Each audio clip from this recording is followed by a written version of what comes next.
Yo mga do. So andito tayo, gagawa tayo ng sushi sa isda. Ito yung mga isdang pasaway oh, yung mga may mas pasaway pa dito yung Spanish, pero ito yung ladyfish. Maganda sana tong isda na to, kaso nga lang wala marami na kasi akong isdang gusto, kaya can you take a close up on this?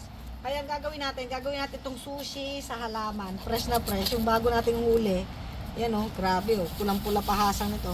Ayaw kasi makita ng asawa ko yung gano'ng itsura. Ito pa yung isang yan oh, yung isda na to, tingnan mo. Oh, ang ganda, 'di ba? Ang kinis. Gagawin din natin yung sushi.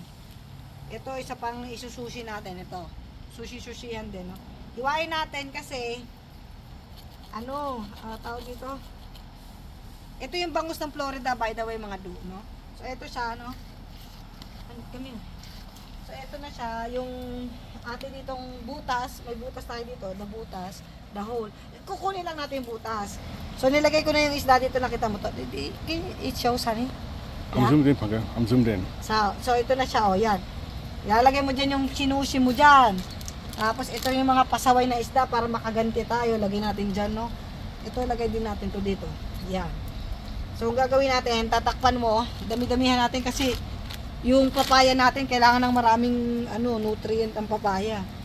Marami naman tong isda na to. Pasaway sila kanina. Di baka ganti-ganti tayo sa mga isda. Yan, lagay natin dyan. Yung mga, kaya ako hinahati kasi yung butas, pabilog. Para magkasya siya dun. Yan. Sabi ko sa kanila, huwag sila masyadong pasaway.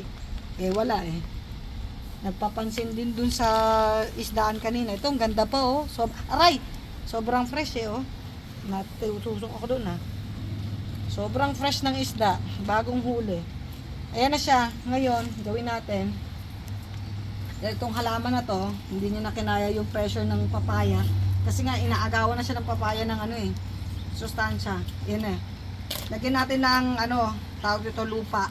Para hindi maamoy ng mga daga. So, yung lupa dito sa paso, ilagay natin dyan. Yan yan, di ba? Ayan na siya. Tingnan mo, ultimo to, ginapangan na ng papaya kasi nga naghahanap na yung papaya ng sustansya sa lupa. Ayan na siya. Okay. O, di ba ganyan para hindi maamoy ng mga daga, yan. Tapos itak-in nyo mga guys. Tignan nyo naman. Ayos. Papakita ko sa inyo yung epekto niya dito. Tingnan nyo. Daming bunga, di ba? Sunod-sunod hanggang doon sa taas Harvest nga ako ng harvest dito pero panay ang bunga niya talaga Hindi siya mapigilan sa kakabunga niya. Sabi ko nga gusto ko ito munang palakihin kaso syempre marami tayong mga kaibigan na nanghingi ng papaya, hindi na siya lumalaki masyado. Pero dito kasi sa Florida, September na ngayon, malapit ng winter, kaya ang mangyayari dito, hindi ito masyadong lalaki. Pero ito yung uri ng papaya na lumalaki ng bongga. Ngayon, pag mas maraming baon na isda, mas marami siyang bunga. Kasi hanggang taas, hitik na hitik sa bunga. Hindi mapigilan yung pagbunga niya kasi pag mas maraming ang isda, ito yung isang sikreto ko sa papaya. Kaya marami tayong bunga. Partida yung lupa dito, wala kaming lupa dito. Sand ang lupa dito. So pag hindi mo ito i-fertilize, huwag kang umasang may bunga yung papaya. Ganun kasimple yun. Ayos na tayo. Mamaya magbabaon pa ako ng ibang sushi dun sa mga iba kong halaman. Ayan ang sikreto natin, babalaw pa tayo ng isda sa dagat, kaya wala. Sobrang occupied ang mga oras natin ngayon mga bro. Sige na.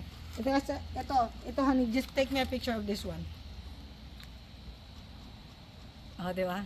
Kahit diring-diri yung asawa ko, ayos na.